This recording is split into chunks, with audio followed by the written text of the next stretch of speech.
Fall has fallen. Did we get any rain? No. Oh no. Come on, stand up. Jeez.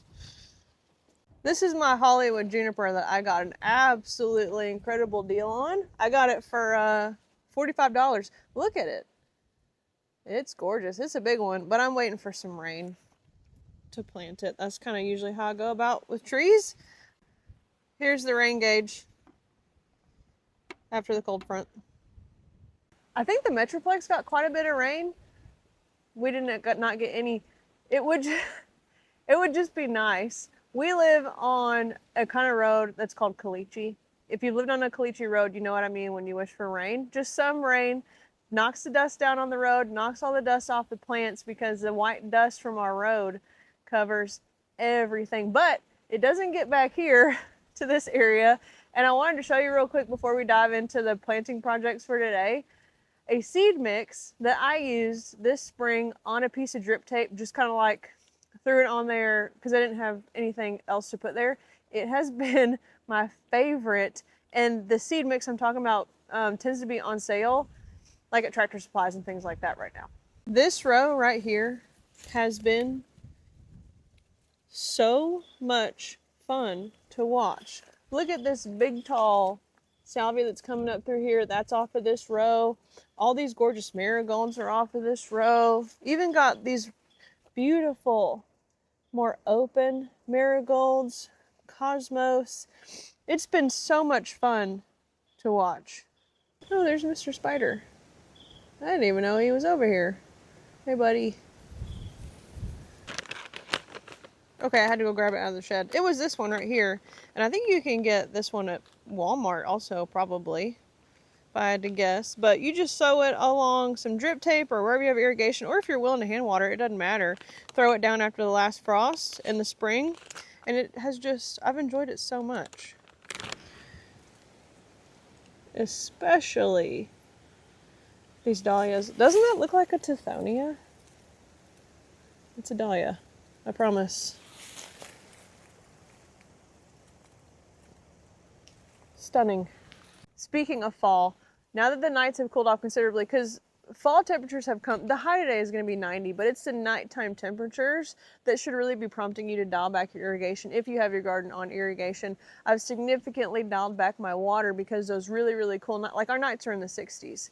And that means that the plants are not using as much of that water anymore. They're not as stressed. Those cool nights really dial back the stress on a lot of these plants. They're not utilizing as much water. Also, the days are shorter. The days are getting significantly shorter. So the sun has less time to dry out the soil. So I'm just gonna dial back the watering schedule that's on these. These will all continue to bloom until mid to late November until we get our first frost. So I'm not gonna turn the water off yet because I have many more weeks worth of blooms out of this area, many more weeks of seeing, honestly, probably some butterflies. The spiders are still hanging out, the hummingbirds are gone, but you know, that's life. Let's turn this dial back on this timer just a little bit. I think that we'll do, it's going off every 6 hours right now. We'll just change it to 15 minutes every 12 hours. Should give it enough time to dry out between each watering. On. Whoops. On. Look, a harvestman. Hello. Oh, sorry. He's probably getting drinks off of this when it drips just a little bit. It's actually really good that we did this little wire thing. There's a nail drilled in the top of this telephone bowl, and then some slick wire comes down and holds this little split valve thing. And it's originally did that because this big brass valve was weighing this piece down quite a bit, and I was afraid it's going to break. But to be honest, it's good that we did that because this spigot is right underneath the hackberry, and the hackberry broke a huge branch, probably, I don't know, a 12 to 13, 15 inch branch fell off of it earlier this spring in a storm, and it landed right on that. And the only reason it didn't completely break off and spray water everywhere is because of that whole wire idea. So we got lucky on that one. Hackberries just, sometimes they fall apart in a storm, and sometimes you look at them and they fall down. There are so many gorgeous things that I could show y'all in the garden today. I'd like to do an early fall garden tour. That'll be the next video. I want to tour y'all around some of the things that are just looking, you know, the fall garden. I don't like the weather change for fall, okay? I'm a summertime person. I really like to be hot. I don't, that sounds weird, but I hate being cold. I hate being cold. But fall, you know, as our plants have progressed through the season, we have such a long growing season that by the time October, November rolls around, things are really like leggy. They're laying all over each other, but the colors tend to be very rich. The plants are a little bit dialed back and less stressed out. So maybe you see some late season blooms on some things that took a break in August when it was just so incredibly hot. It's a really pretty time of year in the garden, I think. And I'll give y'all a quick garden tour next week. But today we got to plant some stuff. We have several things that we have got to plant. Like they got to get in the ground. They're stressed. They don't want to be in the containers anymore. And we're going to focus on two in particular that are native. Here's our first one, Turk's cap. And I was looking at these the other day and I was just kind of checking them out, checking them over for this planting project. And I was having them buy these rock rose. And I was like, dang, those leaf structures are so similar. And that's because they're both in the mallow family. And Turk's cap is known for these gorgeous, let me find a good one, world flowers like this. The hummingbirds absolutely love. And this is a great plant for part shade. I have a really good part shade location that we're going to put it in. You know, Mr. Oki. And these are the other plants that we're going to work with today. This is a Melampodium or a Blackfoot Daisy. Beautiful. Absolutely gorgeous. And we are going to do a full, hot, sunny, well-draining location for these because anything but will really piss it off. Let's do this. Let's get all these guys and we'll put them all together.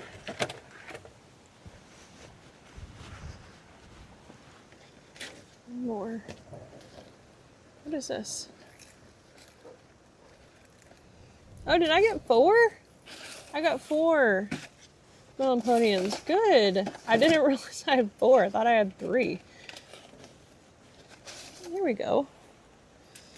Good.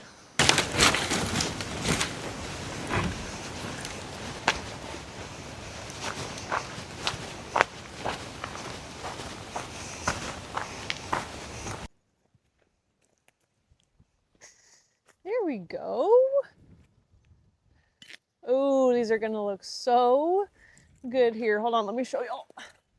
Y'all may recognize this flower bed as the one that we work in when we have really just a need, or we have a plant that is just absolutely tough as nails. When we really want to test the limits of a plant, we put it here because there's that caliche road I was telling y'all about. It is full all day, dawn to dusk, hot sun. The wind just whips through here as it is today on this very windy day. There's no protection from any elements whatsoever in this flower bed. So I stick with things that are really incredibly tough, or if I want to see how tough a plant is, I'll put it in here. So it's a great spot for the Blackfoot Daisy. And I'll just run through the plants that are in this flower bed here real quick so you can see the things that we're working with. Here at the edge we have Zexmania, which is kind of looking a little bit tired because the sunflower patch butterfly uses this as a host plant. The caterpillars eat it, it flushes back out, they eat it, it flushes back out, etc. It's also looking kind of dusty, and it's setting seed for the fall. Like that. That's a big soapstone. That's a dog. This is a beautiful mass of Salvia greggii, and it is a non-stop bloomer, an absolute non-stop bloomer. Spring all the way to a first frost, it will look like this. Doesn't really get any tougher than that plant right there, and I love that color. There's that Veronica that we planted together, just blooming. Look, a bee. Hey, buddy. Some mealy sage, more Zexmania, a gorgeous live oak. Look, it has fruit. I don't think it has ever set fruit before. Look at you. Good job. How cool. I've never seen it have acorns on it. or acorns, as some people say. Anyway, good job, oak. A buddleia that is just, looks like it's just trying to turn out a couple more blooms. Buddleia really like it hot, so I expect that to slow down. A nepeta, that won't slow down. It's not bothered by them cooler nights. And then, of course, hold on, let me get my shadow out of the way. Our flamicanthus. Good Lord, look at this thing. Loaded, loaded, loaded, loaded. And the hummingbirds aren't even here to enjoy it. They've already left. But our Zexminia has continued to seed around right here. And this last one that I want to show you, I started it from seed. And as soon as it came up, I hated it. I hated it. I left them in their little containers for months and months and months. I don't think I planted this until August because I just wanted to stop having to worry about it. When they were little seedlings in their containers, they looked awful. They looked sick. They looked chlorotic to me, and I don't really like chlorotic look. I have plants that do chlorosis on their own. I don't need a plant that has foliage that looks like it without it being chlorotic. You know what I mean? But they've gone in the ground and put on some size. I love them. Now I love them. Now I love them. And it's a Golden Jubilee Agastaki. Here it is. Isn't that foliage spectacular? I love that. But it's not just a foliage plant. It puts on these beautiful purple blooms. Isn't that gorgeous? Let's get these daisies in place. Here's one more look at the tag, just in case you want to take a picture of it. It's hardy to -10. There is nothing here in 8B that will bother this Blackfoot Daisy, and it is exceptionally drought tolerant and a pollinator favorite. But the thing is, it has to be in a really well draining site. This flower bed drains really, really well. All my soil is very rocky, but I have found that when it comes to plants that love sharp drainage, this is a great flower bed for them. And I think this white will be really pretty, really pretty. At least for now, I am not going to put these on the drip. I don't want them to get wet. I'll hand water them. They're going to go dormant, right? Because they're a perennial. They're going to go to sleep. And in the spring, I'll just kind of, next spring and summer, I'll keep an eye on them. You know, sometimes we have years where even the most drought tolerant of plants want some water from us other than just what it gets from the sky in order to flower well.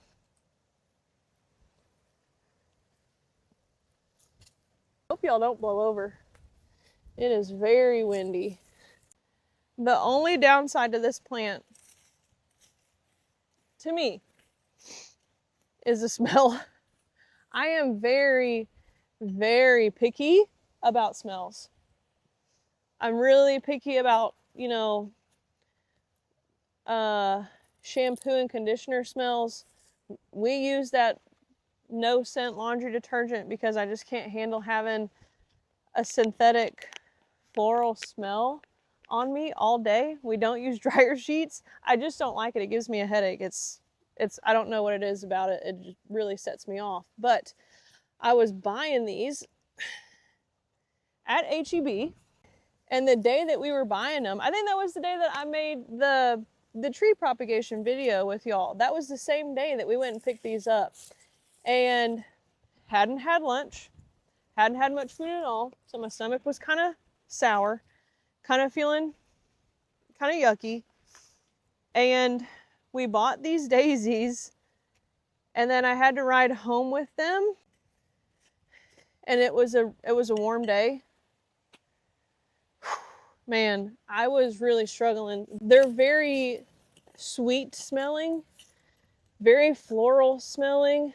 You're not gonna be able to smell it when you're out in your garden. I just mean like when I was in the car with them, it was pretty rough. They were perfuming the entire car, and I just was not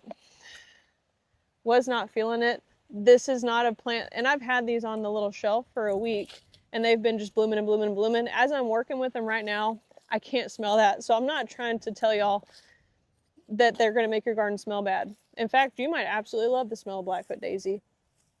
It was just that day, whoo. See, now that I'm outside, it's okay. It's fine. I can live with that for sure. Look at that. Smash.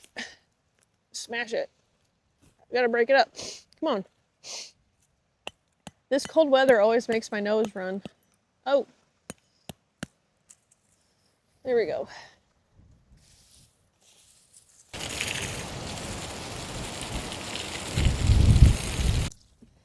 Let's also make sure that the birds have some water in their bath, because they've been crazy about the bathing lately.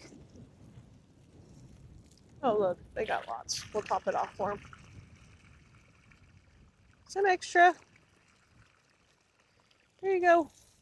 I talk about this a lot on TikTok, but it bears repeating here as well. If you've ever had a bird feeder or a bird bath and you consistently fill it, you know, and you've experienced them immediately going to it. And that's not a coincidence. For whatever it is that you're providing them, and then you take care of their needs, they're immediately going to it because they're watching you. Birds are exceptionally smart and they're exceptionally selective about the properties that they visit. They're watching to see whether you're providing them with the things that they really need to get by day to day, okay? Because Texas can be so harsh, and the natural areas in which they typically get food and water are disappearing very quickly. So you might be it for them as far as providing them a place where grasshoppers live and where other little bugs live and where water is available to them. You're probably it. And when I don't fill up that bird bath really consistently, the birds let me know. And as soon as I go take care of business, they're right back at it. They're bathing because they're watching me. They're watching you. And if you will take care of your birds' needs, they will take care of you. Birds are absolutely voracious when it comes to insect control in your garden, especially mockingbirds. And I know some people don't like mockingbirds because they can be aggressive, but to be honest, you can be a fire-breathing mockingbird. Please come to my garden. Please come to my garden, because as soon as I really started being extremely intentional about spaces for birds to nest and shelter, spaces for them to eat, which means no pesticides, and spaces for them to bathe and drink water year-round, my grasshopper population just plummeted. I honestly don't see the things anymore. Between the spiders and the birds that visit this garden, there's not a whole lot of grasshoppers to be found, which is good because grasshoppers tend to be pretty destructive on the plants. But the more intentional you are with your space and gearing it towards the things that visit, the more easier of a time you're going to have. Like, there's no need to drive yourself crazy thinking about grasshoppers. Just think about birds. Anyways, enough of that. Let's plant our Turk's cap. Our 3 little Turk's cap. Come on. 1, 2, 3. The further back you get towards this gorgeous American elm, the more shade that the plants get throughout the day. Things on this side of the bed will get a much longer period of bright sunlight than things back towards this way. So I'm going to try these Turk's cap out right here. I'm also going to take cuttings off of them because I'd like to start several more. I have another shady area in the garden that I'd like to have Turk's cap in. And I don't normally like red, but I do really like hummingbirds. So we're going to give it a chance. It's not like I can't dig it up and give it away if I don't really like it. I'd like to try them here amongst these ferns and right under my bird feeder. I could see this from my kitchen window.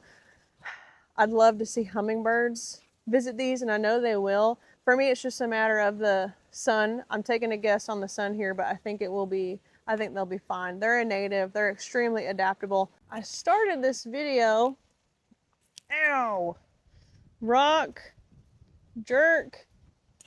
I started this video a little bit later than I normally do because I just had to go get a run in this morning with the dogs. So the shadows are a bit more intense than they would be if I'd gotten out here and gotten after it earlier. Look at those roots. Gorgeous. HEB always has such healthy plants. They're selling perennials for $6 each. I can live with that. And these ones I got at, which HEB? Cleburne.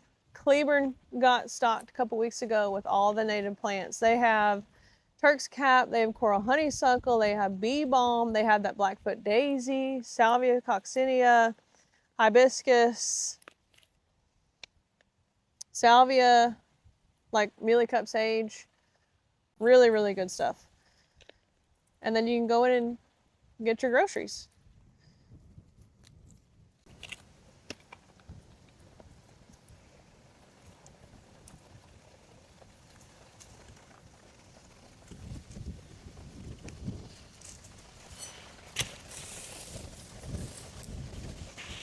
Gorgeous. Like I mentioned, I just want to take a couple of cuttings off of these. Okay, I found us a nice little shady location. More importantly, out of the wind. I think it's so windy because we're about to get another weather change. The high tomorrow is like 80 and it's 90 today, so that probably has a lot to do with all this wind. I'm gonna do several cuttings per container. Each cutting doesn't need its own container. And I dibble the holes first. And on a couple of these, I could probably get, you know, I can get a couple off of each one. And I just cut it right below a node, or a leaf where the leaves are growing. I strip the bottom leaves off. I dip it in that hormone. Probably isn't strictly necessary for these, but I like to do it anyway. And then tuck that down in the hole. The Fragrant Mistflower is blooming right in front of me right now. Oh, shoot. I'm going to need to do a fourth one. The Fragrant Mistflower is blooming right in front of me right now, and it smells unreal. That's one smell that doesn't bother me at all, is Fragrant Mistflower. I'm very weird about smells, but the Mistflower, I could smell that all day. It smells absolutely fantastic, and it is such a joy to watch the pollinators on it. It is such a fun plant and such a tough plant. Such a tough plant. Everybody should grow Fragrant Mistflower. Everybody. If you live in my area, Texas. Anyway. These will go in bright indirect light for the next couple weeks until they figure out whether or not they're going to strike. Speaking of, I can't in good faith wrap up this video without showing you the Fragrant Mistflower that's blooming, because by the time I do the fall or the garden tour that I want to film this weekend, it will be on the downside of looking its best. It's not quite fully open right now, but it's open enough to where you can get the idea. Just know Fragrant Mistflower gets big. Even in part sun, it gets really big. You can see it right over there. The sucker gets huge. Even doing the pruning practices that I do, which I will tell you, it gets very big. You need to give this plant room, okay? The most established one I have is darn near 6 feet tall and just as wide. It's a very, very, very happy plant. And when it is in a place that it loves, which is in north central Texas, y'all, you will be so in love with this plant. Its vigor, the way it stays green and healthy all year, it's unbothered by pests. And when it blooms in the early fall, it's stunning. It's stunning. I seriously wait all year for this plant. I wait all year for this plant to bloom. It's the thing that I look forward to the most, is this plant blooming.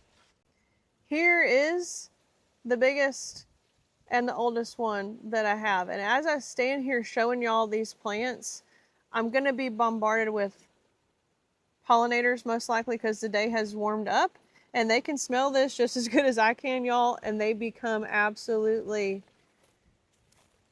entranced. These fluffy white blooms here in just a couple days will cover this plant like a carpet. And like I said, this is in part sun. As you can see, we're in shade right now. The sun sets over that way, so it will bake it for several hours at the end of every day, just like everything else in this flower bed.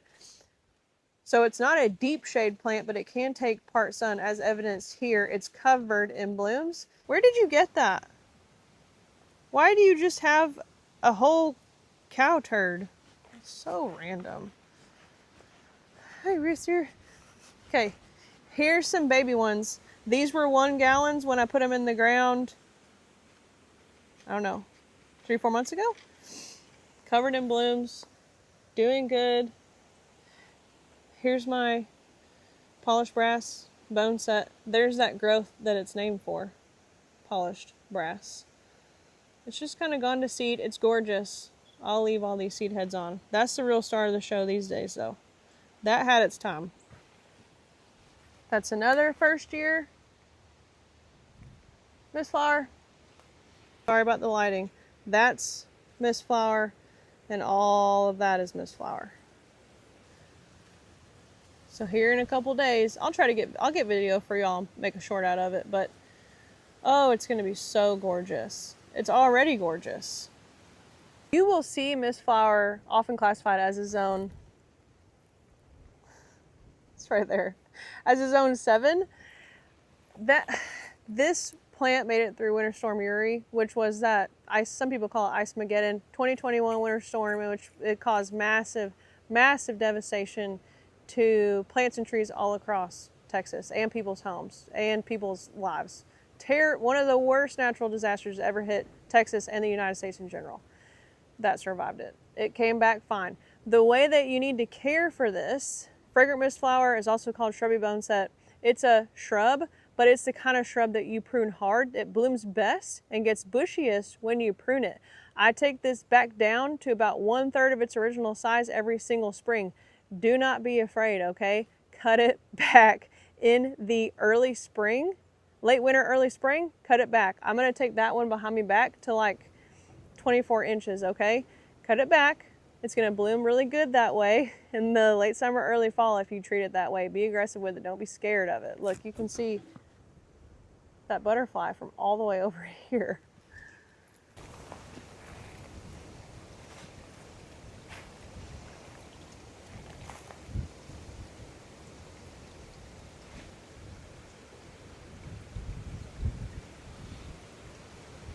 Stunning, just gorgeous.